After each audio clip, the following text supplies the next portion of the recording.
Good evening. Thanks for watching again. I made a second video today because I felt the need to go back over and kind of touch base on a few things that have been happening. Earlier in the week, in fact, last week, I posted a video that, I've watched like 20 times, and I decided that I probably should remove it because it might leave the viewer with the wrong impression of many things. I certainly want to be very upfront and recap that we are a traditional Christian family. We do attend church services on a regular basis, and our children are treated well there. No one is mistreated. We have a good rapport with the minister and his wife, in addition to other clergy members and staff members. There's not been any animosity, any harsh words passed, or anything of that nature. But the video in question that I'm talking about is one that was really full of emotion, probably because I was very frustrated. One of the children, as I said, all four of the children that we adopted are considered or were considered to have severe needs. And two of them, it's evident immediately upon meeting them, and two of them, not so much. So one of these children had progressively gotten worse. We were continuously seeking professional assistance, which we've done that since the inception of the adoption, when the child was very young. But a couple of years ago, it started to take a turn south. So we once again sought out services, more intense services, and this time the child was being triggered because of an event that occurred at school. We thought we had the event under control, but not so much. The child began to have suicidal ideation, and eventually did turn to me and say, "Hey, this is what I'm thinking about. This is concerning me. I honestly think I could harm myself." Of course, the conversation was not that calm. The behaviors were not calm. It was extreme. So I can't begin to express to you how extreme, but I'm trying to keep the emotion out of my voice and speak in tones that are calming, because I am at home, the children are at home in another room, and that's something that I've worked very hard to do, is tone my voice down because I'm a loud person by nature. So I can't just switch gears. Sorry about that. We sought, the assistance of our psychiatrist, and there had, an inpatient visit was involved. And that was one of the worst feelings that I can say that I have honestly ever had, was leaving this child at a facility. When that door clicks behind you, it has a certain, in your mother's heart, just finalization sound to it. Click. Your kid's on the other side of that door. You can't, you want what's best. You want there to be some sort of resolution. It's very hard to walk away and put one foot in front of the other after you have, registered your child and you have admitted them to this facility. So, of course, our pastor knew, our assistant pastor knew, and in the meanwhile, this particular child was supposed to go with the youth group on a ski trip, which occurs this weekend. Well, the child comes home, and in the front of his mind, he's so excited because he knows he's going on the ski trip. And he dogged me about it for 5 days. And finally, I got in touch with the assistant pastor and face to face, and I said, hey,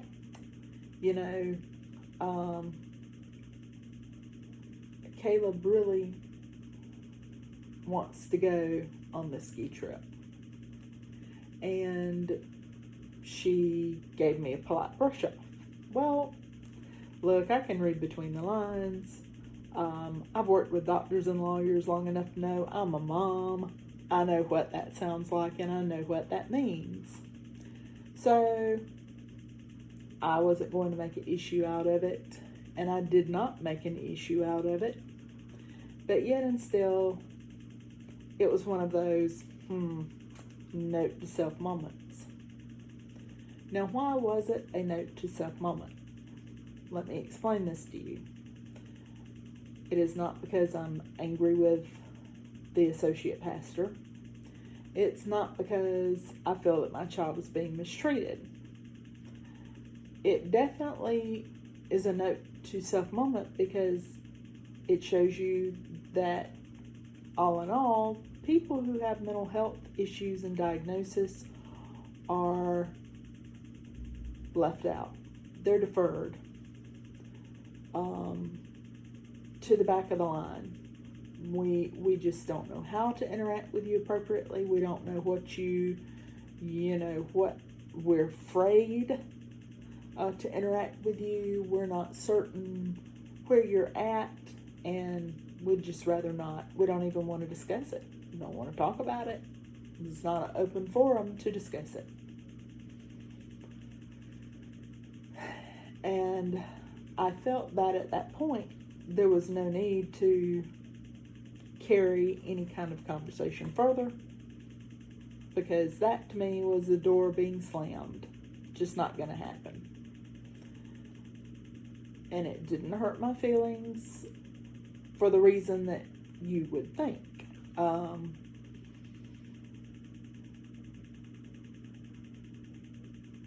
What hurt me was the fact that I was going to have to be the person to sit this child down and explain to him that he was now excluded from a group. And that is a very big deal to him. And I was very concerned as to how he was going to react. And I felt a tremendous amount of pressure to make it okay. And yes, in life, you cannot always make things okay. And I get that. So, I definitely feel that that was the moment that he was politely uninvited.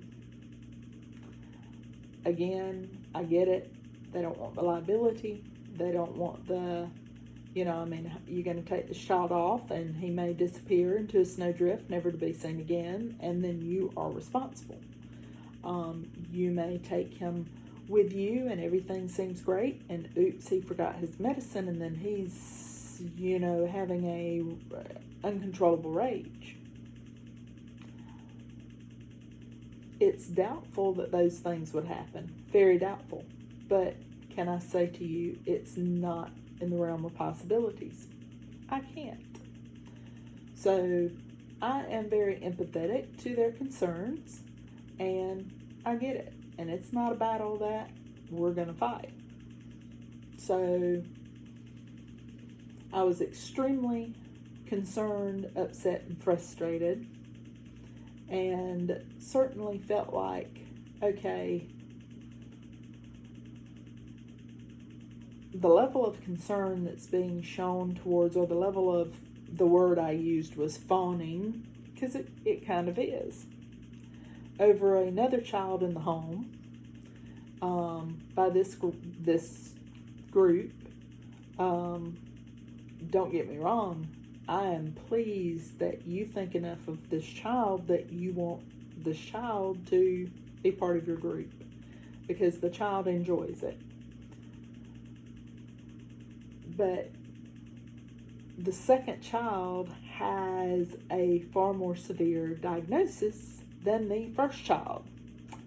Now, of course, they have no way of knowing that. And I don't feel any need to share that, because if I do, I feel that she will also be excluded out of ignorance, or someone's comfort level is going to be disturbed. So, it's one of those issues as a foster adoptive parent, or any parent. If your child has a disability of any kind, you always put yourself out there running the risk that you're not going to be the accepted family. You're always going to be, or feel like, maybe I'm the odd person out. Maybe my child is the odd person out. Are there any other parents that can relate to this or relate to me at the church?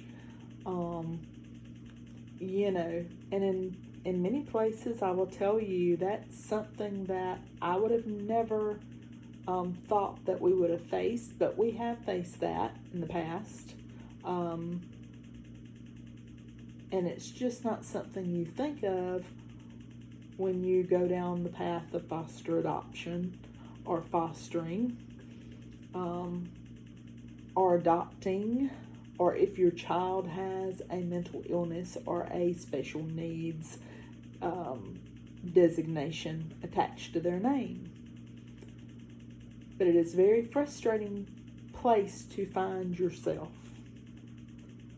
So I'm not in any way angry with the church or the minister or the youth director. I get it. I totally get it. I worked in medical malpractice and premises liability. I get it. Trust me. Better than many people. But yet and still, coming from the place of the parent who's having to explain these things to the child who really does not have the capacity to truly understand. I mean, maybe intellectually, but it's going to be a very difficult thing for them to accept that, hey, maybe next time. So I was very, very frustrated. Going back to that, very, very frustrated.